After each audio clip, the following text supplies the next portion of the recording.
Il aurait pu mourir en héros, que ce soit sur le champ de bataille près de Verdun en 1916 ou encore durant la Seconde Guerre mondiale quand il est condamné à la peine de mort pour trahison. Il a également survécu aux nombreuses attaques terroristes de l'OAS, l'organisation clandestine pour la défense de la présence française en Algérie, qui selon la devise, frappait quand elle veut, où elle veut. Le 22 août 1962, alors que le général et son épouse rejoignaient l'aéroport de Villacoublay, leur voiture avait été criblée de balles. Heureusement, seuls les poulets rôtis que transportait Madame de Gaulle pour le déjeuner dominical avaient finalement été touchés.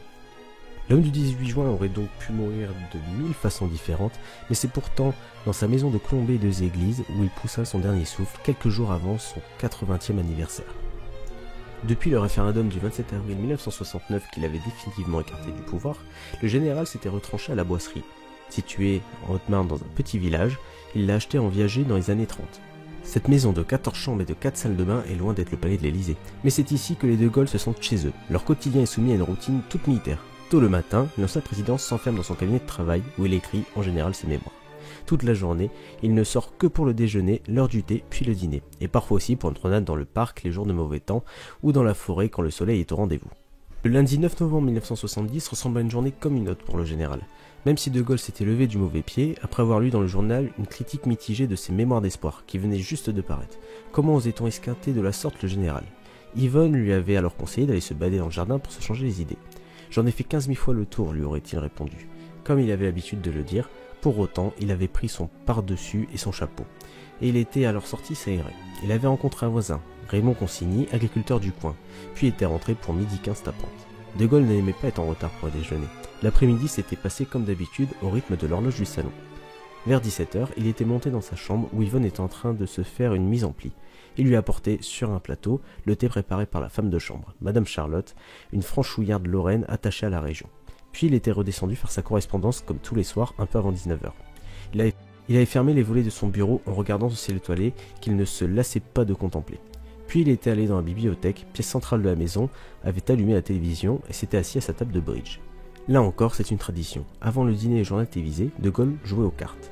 Pendant ce temps-là, Yvonne, assise dans le fauteuil d'en face, était occupée à tricoter. La pendule avait sonné les 7 coups, le présentateur du bulletin météorologique avait annoncé qu'il allait neiger le lendemain dans les Vosges. Puis « Oh, j'ai mal là dans le dos !» s'était écrié le général en se relevant brusquement. Yvonne avait jeté son tricot et s'était précipitée sur lui. Trop tard, son époux était déjà inconscient. Elle avait appelé à l'aide, Madame Charlotte, mais aussi Honorine, la cuisinière, et Francis Marou, l'indispensable chauffeur, avait couru. Le médecin et le prêtre du village avaient immédiatement été prévenus. Le premier avait fait une piqûre de morphine au général, l'autre lui avait administré les derniers sacrements. La pendule s'arrêta, il était 19h35. Le héros de la France libre était mort.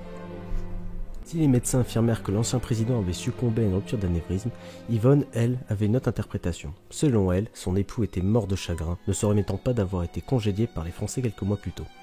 Le président et le gouvernement n'en seront informés que le lendemain matin. C'est alors que Georges Pompidou déclara « Français, le général de Gaulle est mort. La France est veuve. » En 1940, De Gaulle a sauvé l'honneur. En 1944, il nous a conduits à la libération et à la victoire.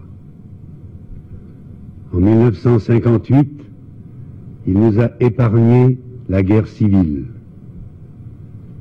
Il a donné à la France actuelle ses institutions, son indépendance, sa place dans le monde. En cette heure de deuil pour la patrie, inclinons-nous devant la douleur de Madame de Gaulle, de ses enfants, de ses petits-enfants.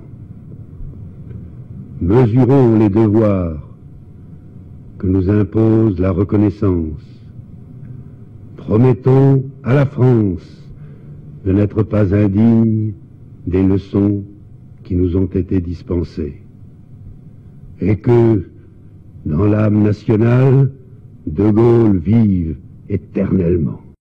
C'est ainsi que cette vidéo s'achève. N'hésitez pas à me faire un petit retour sur ce format.